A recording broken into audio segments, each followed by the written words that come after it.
Bueno, buenos días a todos. Espero que hayan descansado de la intensa jornada de ayer. Primero que nada, agradecerles a todos la presencia, a ProCitrus por la invitación, también a los organizadores por el estupendo trabajo que están haciendo en lo que refiere a este evento, que creo que es fundamental para fomentar cualquier citricultura que se desafía a conseguir logros mayores. Así que encantado por la invitación y espero poder aportar nuestra experiencia en lo relacionado con la producción de plantas certificadas y saneadas de cítricos. Proceso fundamental para proyectarse, innovar, conseguir otros escalones productivos en la citricultura, y cuando uno se quiere mantener competitivo, no hay nada bueno que no se pueda superar, que pueda ser mejorado, y este es un caso especial. Y bueno, con la gente de ProCitrus claramente se han propuesto asumir este nuevo desafío y han confiado en nosotros, en Uruguay, como un modelo para desarrollar este tipo de producciones, ¿no? de plantas certificadas. Algunas características del sector productivo del Uruguay, y para entender por qué enfocamos o encaramos este proceso. La citricultura es el principal rubro hortifrutícola del país. Ocupa unas 17.000 hectáreas y tiene una importancia social muy importante para el Uruguay, ¿sí? Ocupa 20.000 puestos de trabajo, tanto directos como indirectos. Desde su concepción, y lo decía ayer en la charla de mejoramiento genético, la citricultura en el Uruguay fue creada focalizada en la exportación. Solo tiene sentido la exportación, no está enfocada para el mercado interno, y siempre la exportación para consumo en fresco, ¿sí? Los procesados, los jugos no han sido un negocio constante en el Uruguay, sino que ha sido marginal en función de los descartes de la cosecha. El rubro tiene un corte fuertemente empresarial. 4 empresas ocupan el 90% de la exportación, o sea que eso es realmente una ventaja para el Uruguay a la hora de encarar procesos de esta naturaleza. La producción anual es de unas 300.000 toneladas, ¿sí? En la década del 80, 90, Uruguay tenía un liderazgo importante en el hemisferio sur. Claramente con las cifras que nos presenta Perú, Chile ahora, la producción citrícola, la representatividad del sector citrícola uruguayo en el hemisferio sur ha disminuido. Siempre logramos exportar entre el 40, 50, a veces 60% de la producción. Esto es también algo destacable. Desde la década del 80, 90, siempre la citricultura ha tenido un alto nivel de inversión y de adopción de tecnología. Cuando uno se quiere mantener competitivo en un mercado abierto, necesita continuos niveles de inversión para mantenerse competitivo. Tanto a nivel de la fase de producción como en la fase de empacado, ¿sí? En lo que es tecnologías de producción, uno si va a Uruguay va a ver obras de riego y fertirriego importantes, nuevas plantaciones que hoy se están instalando, nuevas tecnologías de control de plagas y enfermedades, de maquinaria, etc. Todo eso requiere inversión continua. También en la fase de empacado, todos los que trabajan en empaque saben las nuevas tecnologías que continuamente se introducen en el sector. Para los que lo conocen en Uruguay, se divide en 2 zonas la citricultura, la zona norte y la zona sur. La zona norte es la zona principal donde está el 85% de la producción, básicamente naranjas y mandarinas, y ahora hay nuevas inversiones en limones. Y la zona sur, básicamente mandarinas tardías y limones, ¿sí? Más cerca de Montevideo, de la capital. Y nuevas inversiones continuamente estuvieron llegando. Básicamente la citricultura empezó en la década del 50, 60 con inversiones de capitales nacionales, pero continuamente capitales de diferentes partes del mundo han venido. últimamente de Argentina y de Perú, San Miguel y Camposol están invirtiendo en nuevas plantaciones. Esto para tener un marco conceptual de lo que implica una citricultura, qué valor tiene la citricultura y cómo hay que protegerla. Ayer teníamos la charla del colega Robles que insistía en el tema de HLB. Y luego también conversaba o explicaba algo sobre lo que es la importancia de la producción de plantas sanas. ¿Cuánto vale una citricultura? Y como la de Perú, creo que vale cualquier inversión en lo que es protección fitosanitaria. Si uno ve el volumen de inversión que hay, creo que los esfuerzos en controlar plagas y enfermedades de importancia económica valen la pena. Y el Uruguay, siendo un país pequeño, lo ha comprendido así y, como van a ver, nos involucramos en un proceso largo, tedioso, complejo de producción de plantas libres de virus. El contexto del Uruguay en cuanto a genética y sanidad. Como antecedentes, el Uruguay, yo le decía que exporta 40 o 50% de su producción. Las productividades no eran las óptimas. Había mucho descarte por tamaño de fruta, plantas improductivas. Uno cuando veía los datos de toneladas por hectárea, nunca llegaban a los estándares internacionales. Cuando uno recorre las plantaciones ve que hay alto nivel o había alto nivel de enfermedades transmisibles por injerto. Ahora vamos a ver cuáles eran. Ahí vemos tristeza, que fue endémica y es endémica en todo el Uruguay. Inclusive la importancia de lo que es la investigación, estamos viendo que están transitando ahora nuevas razas del virus de la tristeza que quiebran la resistencia del Poncirus trifoliata, que es nuestro principal portainjerto, y ahí es la importancia de investigar en estrategia de protección cruzada, que son otros temas que estamos abordando. Zoonosis, ¿sí? Y se hizo un relevamiento a nivel nacional y cerca de un 6% de las plantas están infectadas con zoonosis. Son plantaciones viejas que partieron de materiales que no tenían una trazabilidad sanitaria adecuada, ¿sí? Y eso fue lo que el Uruguay estuvo pagando en todo lo que fue la década del 80 y 90. Exocortis, ¿sí? Que ataca a nuestro principal portainjerto, Poncirus trifoliata, y Cachexia eran enfermedades transmisibles por injerto o son enfermedades transmisibles por injerto que son identificadas en las plantaciones viejas.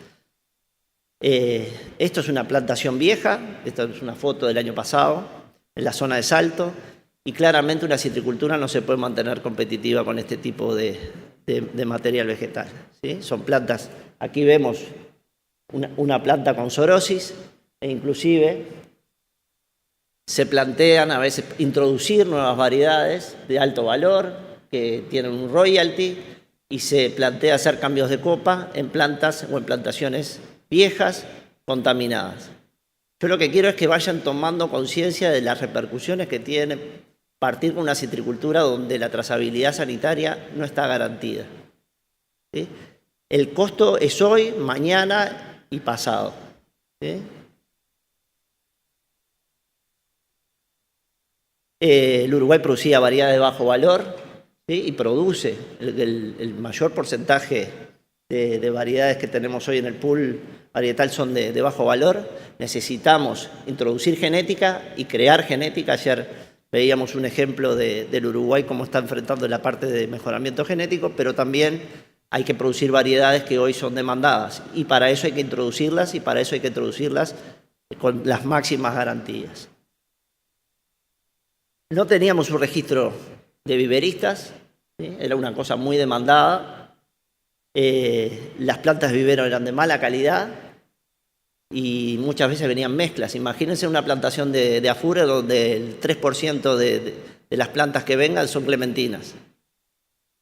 Lo que se pierde, ¿sí? Todos sabemos el fenómeno de polinización cruzada y cuando uno se da cuenta de los desastres. Eso pasaba y cuando no tiene un orden, no hay una trazabilidad genética y los viveros no están registrados y el productor compra plantas que no sabe la trazabilidad, ocurre en esto. Y esto uno lo paga a los 3, 4, 5 años de la plantación.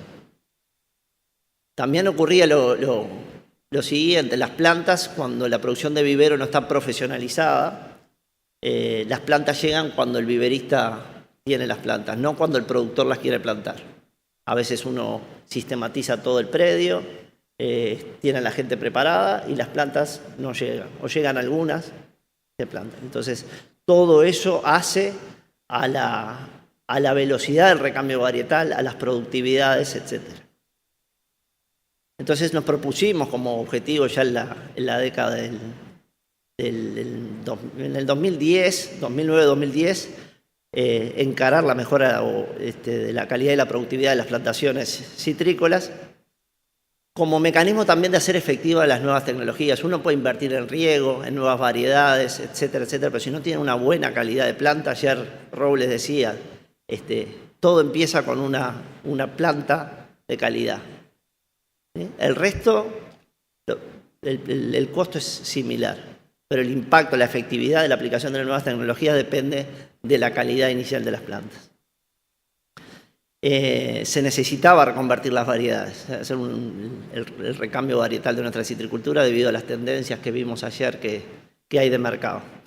Y incorporar variedades locales de mejor calidad, mejor rendimiento, mejor tamaño, sin semilla o, en todo caso, importadas. Y la prevención de nuevas amenazas. Como decían ayer, el HLB está presente en Argentina, Brasil, todavía no está reportado en el Uruguay, pero nosotros, como quiere la gente de ProCitrus, no hay que esperar a que esté reportada la enfermedad para empezar a tomar medidas. Y eso era una de las cuestiones que queríamos cubrir con el levantamiento de un programa de saneamiento y certificación. Esquemáticamente, vamos a hablar de los factores tecnológicos que determinan la competitividad. Ayer también veíamos los esfuerzos de Perú en cuanto a la apertura de mercados, que eso también son factores que afectan a la competitividad. Acá voy a referirme solo de los factores tecnológicos, que es claro que tener productividad y calidad es lo que determina desde el punto de vista de la competitividad. Eso está definido por las tecnologías que utilicemos, riego, fertirriego, tecnologías de cultivo de control de plagas, enfermedades.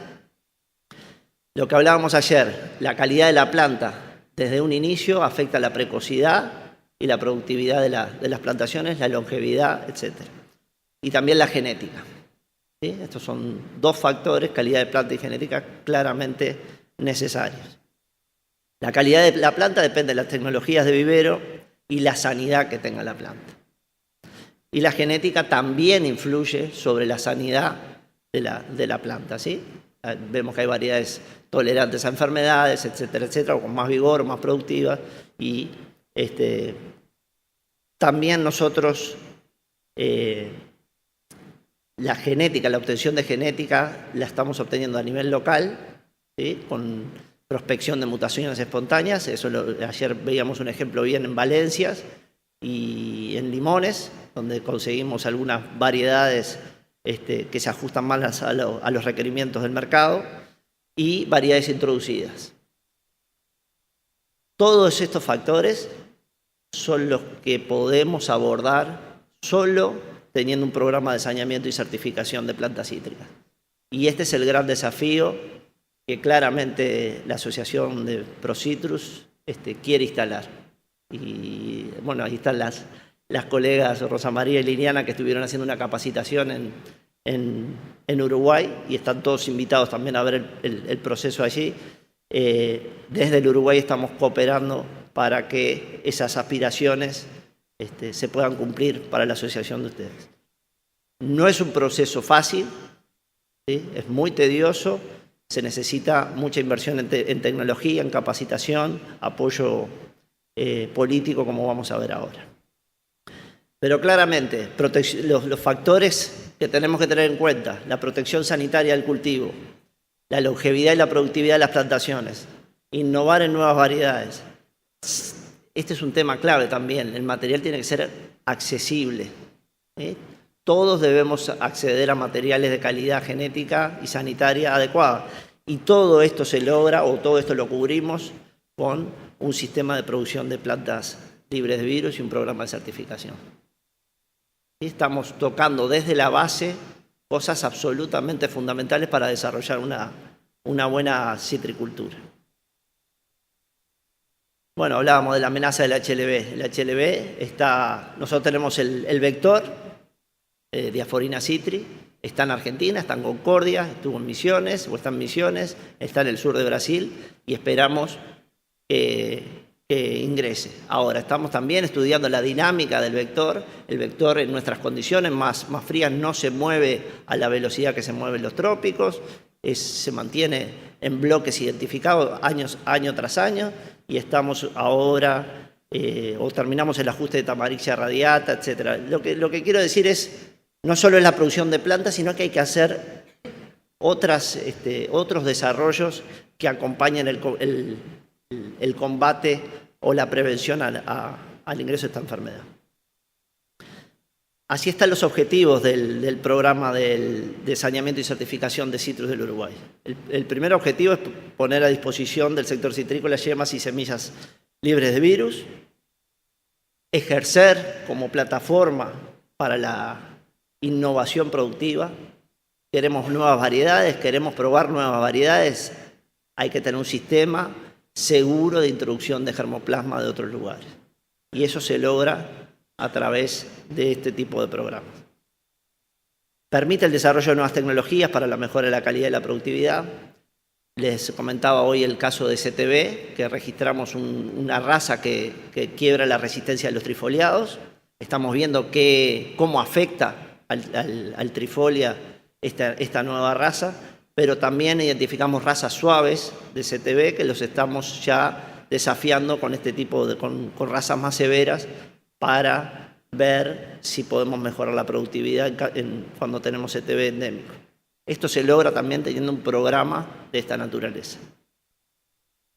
Y entendemos que es uno de los ejes de la competitividad y el control integrado de HLB. Así que es fundamental yo creo que a esta altura Perú, bueno, está trabajando en eso. Cuanto antes se pueda instalar un sistema de esta naturaleza, mejor.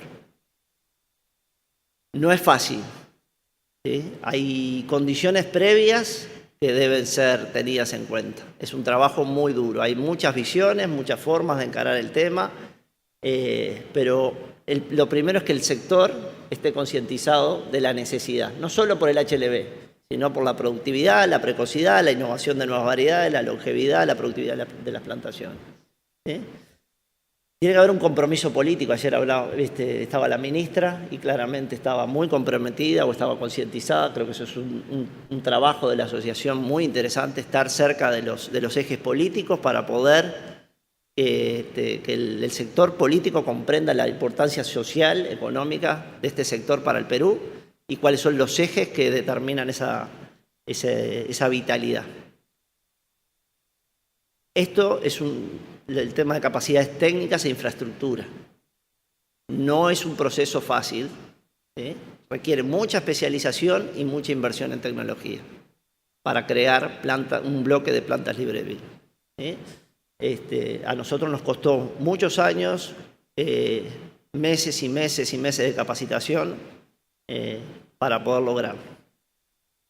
Y eso requiere de equipos estables. Esto no se logra de un día para el otro, ni se mantiene si uno no tiene equipos estables. Lo que nos preocupa a nivel mundial es que estos equipos estables que tradicionalmente estaban en diferentes países se han ido degradando, se han ido jubilando personas que eran relevantes, no hay una transición ordenada, diríamos, y yo creo que para encarar esto, el tema de tener un grupo que se conozca de memoria es fundamental. Y siempre es algo que tiene varias patas, ¿sí? La pata política, la pata productiva, la parte tecnológica. Todos los que intervienen en un proceso de esta naturaleza tienen que estar en un constante diálogo, que a veces no es lo tradicional, parecería algo coherente, algo normal, pero no siempre ocurre que el Ministerio tenga un buen diálogo con las asociaciones de productores o con los institutos de investigación. Esto es algo que hay que tener buen tacto para llevarlo adelante, además, ¿sí? En el proceso de concientización se realizó una encuesta en el Uruguay, en el sector citrícola, donde integraban a las instituciones, al sector político, a las empresas, y se les preguntaba cuál era el principal factor tecnológico para el desarrollo de una citricultura competitiva. Y esto fue lo que salió. ¿Sí? Claramente, antes de tener un programa para el control de enfermedades cuarentenarias, ¿sí?, inclusive de post cosecha o de mejoramiento genético, el 52% de los encuestados que tenían incidencia directa en la producción decían que había que tener un programa de saneamiento de citros, por todos los otros factores que involucran, nuevas variedades, productividad, precocidad, etc. Y también tener ordenado el tema de viveros. Y era claro que era uno de los principales puntos que teníamos que encarar, un tema del programa de saneamiento y de certificación de citros. Inclusive un programa para HLB, y una de las patas para el control del HLB es tener un programa de saneamiento y certificación. Y ahí cuadraba todo, estábamos todos conscientes de que esa era una principal demanda. Se realizó por parte del Ministerio un plan estratégico citrícola en el 2010, que establecía, entre otros, las bases del desarrollo de la cadena desde el punto de vista tecnológico. Y acá suelo poner algunas frases. La calidad y sanidad de las plantas. Esto es extraído textual del documento del Plan Estratégico Citrícola del Uruguay. Es la base fundacional por la cual hay que partir, menciona el texto. Las grandes citriculturas del mundo tienen esta área muy desarrollada y utilizan casi como una carta de presentación. El sector en el Uruguay, como mencionamos, se ha visto perjudicado por no tener este tipo de sistema que afecta la calidad y la salida de las plantas. La precocidad, la precoz entrada en la producción de una nueva plantación se ha convertido en un factor sumamente importante. Imagínense introducir una variedad que nos cobran por hectárea y que tarde en producir o expresar su máximo potencial a los 8 o 9 años y además a los 13 o 14 ya decaiga porque están enfermas las plantas o se hizo sobre un cambio de copa de plantas que estaban afectadas por algún virus. El estatus fitosanitario, comenzar la plantación con materiales contaminados, ya sea por hongos, bacterias o virus inclusive, y más aún si son de origen cuarentenario, obliga a destinar la fruta a mercados marginales. Y el Uruguay, con los costos de producción que no está dispuesto o no es rentable la citricultura en mercados marginales.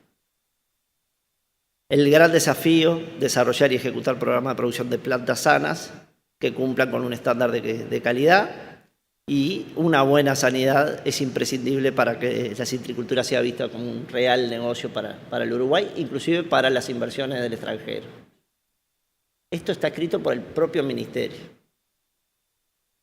Ahí fue que empezamos a trabajar en los actores que necesitaban estar incluidos para que esto sea posible. Y no les puedo asegurar que no es fácil tener todos los actores alineados, pero bueno, el plan estratégico, una demanda ministerial, nos hacía más fácil que la gente, si quería o no quería, se tuviese que juntar a conversar y a trabajar el tema. Así fue que el instituto, junto con el INASE, el Instituto Nacional de Semillas y el propio ministerio, se firmaron un acuerdo para trabajar en un periodo de 10 años en establecer este sistema. Se conformó también un comité técnico y un comité ejecutivo.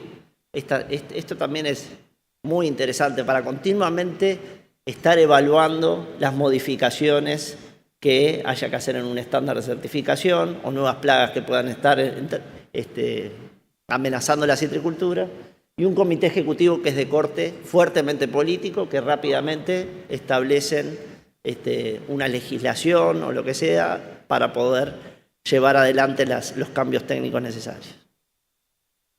La definición de los roles, tener claro cada uno cuál es su responsabilidad y cumplir con eso.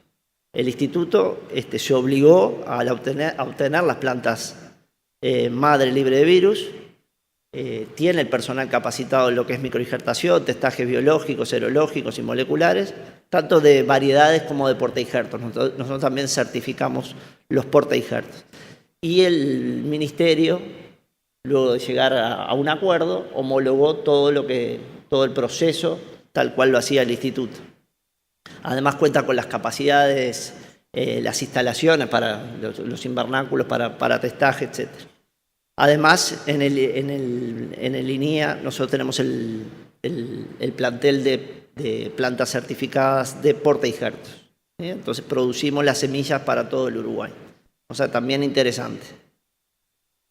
El Instituto Nacional de Semillas determinó el estándar de certificación, cuáles eran las condiciones, mantiene el bloque madre de plantas libres de virus, el fundación y un incremento inicial de variedades, registra, inspecciona y habilita los viveros, ¿sí?, que van a producir plantas en todo el Uruguay. Y el Ministerio también, en lo que es temas sanitarios, determinó el estándar de certificación, homologó los procesos, inclusive hace los controles fitosanitarios en los viveros. Pero lo que quiero que quede claro es que cada uno tiene un rol y tiene que cumplirlo. ¿Cómo es el proceso de saneamiento que establecimos? No es nada alejado de lo que los estándares internacionales tienen. El proceso de termoterapia y microinjertación, que ayer adelantaba un poco el colega Robles de México. Nosotros también no tenemos cancro endémico en el sur del país. El instituto está en el norte del país, donde hay cancro cítrico. Además está Diaforina citri. Y lo que hacemos nosotros es microinjertar el material y lo llevamos al sur antes de sacarlo del tubo de ensayo, antes de sacarlo del laboratorio. Por eso dice traslado in vitro a invernáculos en la zona sur. Y ahí se sobreinjerta el microinjerto. Se transforma en una planta candidata que todavía no sabemos su calidad sanitaria. Por tanto, después se hacen todos los indexajes serológicos y biológicos y moleculares para identificar de que las plantas realmente están libres de virus. Y ahí recién comienza el proceso de certificación que lo conduce INASE, que es a partir de la cabeza de clon. Bueno, esto es algo de lo tradicional, pero bueno, para ser conscientes de todo el proceso de especialización que se necesita, las capacidades técnicas y tecnologías que se necesitan. Todo el cultivo in vitro de portainjerto para hacer el microinjerto y el cultivo de varetas y brotes para poder hacer la microinjertación. ¿Sí? Aquí tenemos un brote, se sacan meristemos en lupa y por otro lado se cultivan portainjertos in vitro, se hace la microinjertación, todo bajo lupa. Esto es un proceso, se ve fácil, pero créanme que es realmente difícil y las colegas de Perú pueden dar fe de ello. Es un proceso muy metódico y hay que tener mucho cuidado para tener éxito. Y luego de obtenido la planta in vitro, se sobreinjerta el limón rugoso para empezar a tener material rápido y poder ser indexado. Y luego se lleva a un screen house de seguridad mientras pasa por el proceso de testaje. No se libera ningún material hasta que el INIA firme un documento que diga que esa planta está libre de los patógenos de referencia y el ministerio avala y ahí se libera cada una de las variedades, ¿sí? Los testajes biológicos, esto también es para darse cuenta que se necesitan capacidades, tecnologías, infraestructura para llevar adelante esto. Estos son invernáculos de seguridad con temperatura controlada, con personal que solo entra ahí en determinadas condiciones y no es de acceso libre.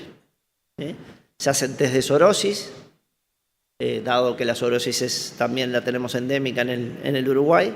Estos son algunas de las sintomatologías en planta indicadora que se pueden ver.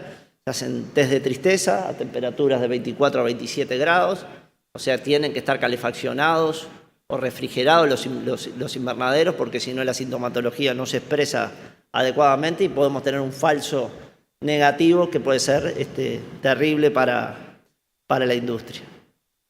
Hacemos test de exocortis Fíjese las temperaturas que hay que mantener, 32 a 40 grados, claramente hay que tener calefacción en el Uruguay, dado que en el invierno llegamos a 2, 3 grados. Si queremos un proceso ágil, hay que estar calefaccionado, y son los invernáculos que tenemos.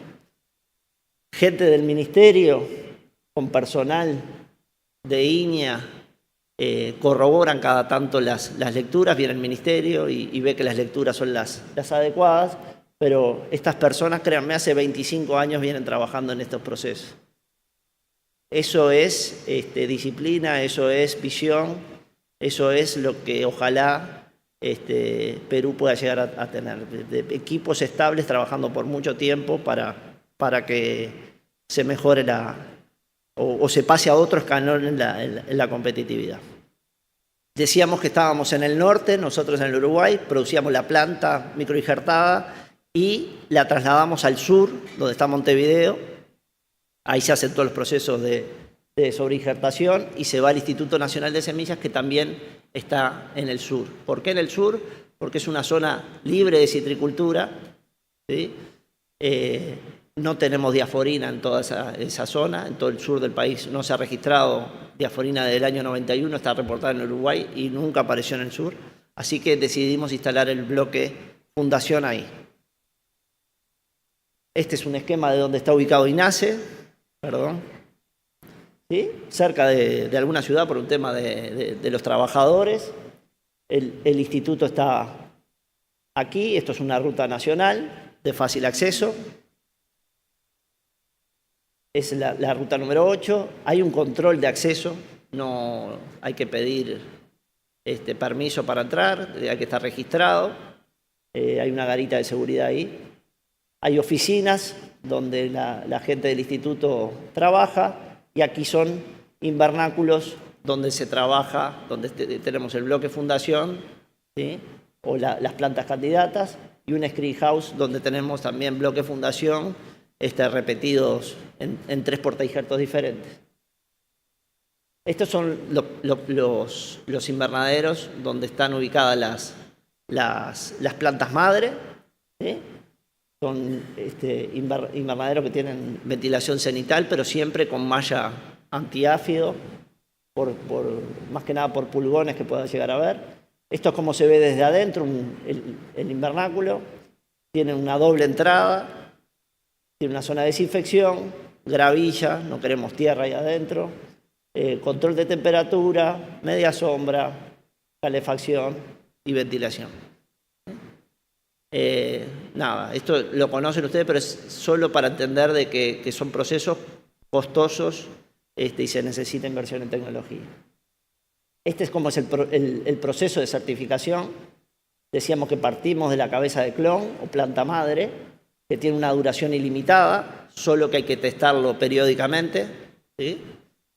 Luego hacemos una primera multiplicación que le llamamos bloque fundación, que también tiene una duración ilimitada en base a los testajes periódicos que se hagan. Luego el Instituto de Semillas, Nacional de Semillas, también hace un incremento que se llama incremento 1. Hasta ahí va donde el sistema lo hemos llevado desde el punto de vista de INEA, el INASE y el Ministerio. Esta otra parte, que es un incremento 2, ya es parte privada, parte por los viveristas, ¿sí? No quisimos seguir adelante con esto para poder desarrollar libremente la industria viverista, que era algo interesante. Si nosotros ocupamos todo el sistema, no favorecemos que la industria citrícola se profesionalice. Entonces, lo dejamos libre este incremento 2 y los viveros certificados, que ya después es donde parten las plantas. Esto es como se ve el bloque fundación. Nada, plantas individuales, no están en tierra. Es algo sencillo, pero hay que tener los espacios necesarios. Aquí son los mismos clones, pero en diferentes portainjertos, por si hay alguna dificultad o algo, siempre prever de que no pase nada. Se creó el estándar específico, el Instituto Nacional de Semillas creó el estándar específico para la comercialización y la certificación. Realizó un registro nacional de viveristas. Nadie puede ir a pedir yemas si no está registrado en el instituto. Y si está registrado, quiere decir que cumple con el estándar.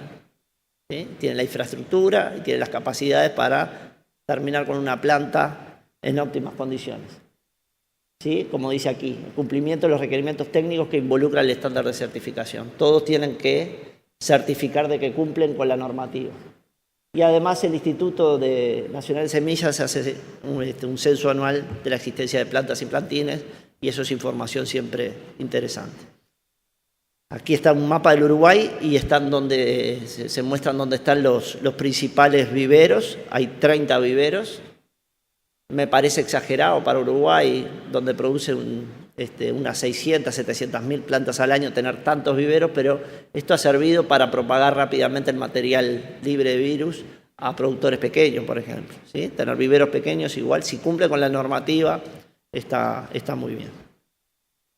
Bueno, esto es solo para mostrar de que cada categoría de materiales, sea bloque fundación, bloque de incremento 1, bloque de incremento 2, o plantas certificadas, tienen estándares diferentes debido a las categorías que tienen. Cuanto más cerca de la planta madre, son más severos los requisitos para poder tenerlo tanto en el INASE como un vivero comercial. Esto pueden ir a esta página de aquí, que yo voy a dejar la presentación aquí, pueden ir a la página donde ahí está el estándar de producción y cuántas son las distancias mínimas, cómo es el tipo de infraestructura que hay que tener, etcétera, y todo varía en función de las categorías que se produzcan. Los controles fitosanitarios, también que hacemos, el bloque fundación claramente tiene requisitos cada 3 años de volver a ser retestado para las principales enfermedades que tenemos, pero a medida que bajamos la categoría, los requisitos son cada vez más bajos y terminamos casi con inspecciones visuales o algún test ya a nivel de bloque, de fila, que tengamos. ¿Sí? Eso está todo bien explicado en el estándar y bueno, en la propia presentación esto es extraído de la página web. Inclusive la identificación varietal, para tratar de que no haya mezclas, las variedades tienen que estar claramente identificadas por rótulos o por pinturas, etcétera, etcétera. Este es como una conclusión de cómo es el esquema operativo del Programa Nacional de Saneamiento. Tenemos Iña Salto Grande aquí en el norte. Recuerden que esto es toda una zona endémica de cancro cítrico y además Diaforina citri está en toda esta zona. El HLB se ha encontrado aquí, más arriba, tenemos Brasil aquí. Entonces nosotros estamos microinjertando y testando los materiales aquí en el norte. Los trasladamos, los microinjertos, a la zona sur por un tema de seguridad. Y aquí los sobreinjertamos y hacemos los test serológicos. Y aquí en el INASE es donde tenemos el bloque fundación y el bloque incremento. Bastante alejado de la zona. Sí, son 500 kilómetros de la zona donde hoy hay HLB. Inclusive en toda esta zona no hay ni Diaforina citri. ¿Ah? Son cosas que eso es variable en función de la realidad de cada uno de los países. Y de ahí sí que parten todos los materiales a todos los viveros certificados del Uruguay. Inclusive hemos colaborado con países vecinos suministrando materiales, porque es importante a la hora de combatir el HLB de que los países vecinos también tengan material con garantías sanitarias. Entonces también hemos colaborado en algún momento y seguimos colaborando con los países vecinos. Yo le decía que también el bloque semillero, no solo las yemas están certificadas, sino que el bloque semillero lo tenemos bajo control también. Iña Salto Grande e Iña Tacuarembó son dos estaciones experimentales del instituto, poseen el bloque semillero, hay uno solo en todo el país, porque para un volumen de 700.000 plantas no es rentable tener más bloques semilleros. Es el único productor de semilla y producimos entre 350, producimos más, entre 350 y 500 kilos de semillas certificadas por año. Tenemos 23 clones de portainjerto, el principal es Poncirus trifoliata y 110 árboles certificados. y a todos se les hace un test de zoonosis porque hay algún reporte que menciona que la zoonosis puede ser transmitida también por semillas. Estamos volviendo a chequear esos con experimentos nacionales, pero por ahora el Ministerio nos pide que testemos los árboles madre para zoonosis. Esto como se ve ahí en la estación de Salto Grande, las plantas de Poncirus trifoliata, las plantas certificadas están identificadas, eso es una exigencia del Ministerio y el Instituto Nacional de Semillas, tienen una marca en el tronco, se cosechan individual, hay todo un protocolo para desinfección de todo ese proceso y ya Rosa María y Liliana tienen todos los protocolos relacionados con la desinfección de semilla Puerto Injerto. Estos son las semillas que tenemos, los clones que tenemos certificados y también vendemos para el exterior, aquello que lo requiera, Argentina básicamente. Y bueno, para culminar, el tener un programa de saneamiento y certificación, por lo que hemos visto y los fundamentos iniciales, es clave para el desarrollo de citriculturas que quieran otro nivel de competitividad o no quieran quedar estáticas y luego ver cómo otras citriculturas compiten mejor. Esto es un aspecto clave. Hoy en el Uruguay, a partir de este sistema, se han producido 4 millones de plantas en un total de 7 millones que hay en el país, o sea que tenemos el 50% de la superficie citrícola hoy reconvertida como material que viene del proceso. Todas las plantaciones nuevas vienen con material certificado. Además, el gobierno también ha hecho una estrategia buena desde el punto de vista que fomenta inversiones en riego si uno tiene materiales certificados. Los seguros piden que además los materiales tengan un origen certificado. Todo eso es un sistema bien aceitado para fomentar que esto ocurra y es un lindo ejemplo. Vemos la reconversión de la citricultura. Hoy si vamos a quintas nuevas, a huertos nuevos, vemos muchos troncos, se venden, por suerte no es por HLB, sino por plantar nuevas variedades con nueva calidad. Ven, esto es una planta de 1 año y medio de clementina, ya productiva, sana, buen vigor. Esto es lo que hablábamos de la precocidad. Uno quisiera tener siempre esto. Y esto va acompañado con otras tecnologías, con la propia genética, pero el sistema de fertirriego, el sistema de plantaciones en más densidad, etcétera, etcétera. Y hoy se pueden ver plantaciones mucho más lindas de lo que hemos visto al inicio, ¿no? Es necesario el apoyo político, institucional y concientización del sector productivo y viverista, esto es algo que lo hemos visto, y es un proceso costoso, ¿sí? Hay que tener una visión de largo plazo. Los resultados se ven luego de 6, 7, 8 años y requiere inversión en tecnología, en infraestructura y en capacitación, formando grupos estables. Eso es clave. Y ahí lo que decíamos, uno puede montar el sistema en 3 años, pero lo difícil de esto es mantenerlo a lo largo del tiempo. Ese es el mérito no es el mérito de llegar, es el mérito de mantenerse. ¿Sí? Y claramente esto trata de demostrar que la competitividad, uno puede reconvertir las variedades, innovar en tecnologías, en sistemas de innovación institucional, de certificación, pero siempre el material sano es la base de cualquier tipo de citricultura. ¿Sí? Y también como el colega Robles citaba a Roy Tucker, yo también tenía a Roy Tucker como una de las frases finales que mencionaba que cada dólar invertido en un programa de saneamiento y certificación de cítricos se multiplica por 1000 a nivel del país. ¿Sí? El agradecimiento son grupos muy grandes, gente de campo, gente de laboratorio, de otras instituciones hermanas. Inclusive tuvimos este es el actual ministro de Agricultura, este es el ex ministro de Agricultura. Son gente de mucho peso que se ha involucrado en que esto salga adelante. Entonces, son mucha gente y el mérito, ya digo, es mantener políticas estables y grupos estables para ver el efecto de este proceso a lo largo del tiempo.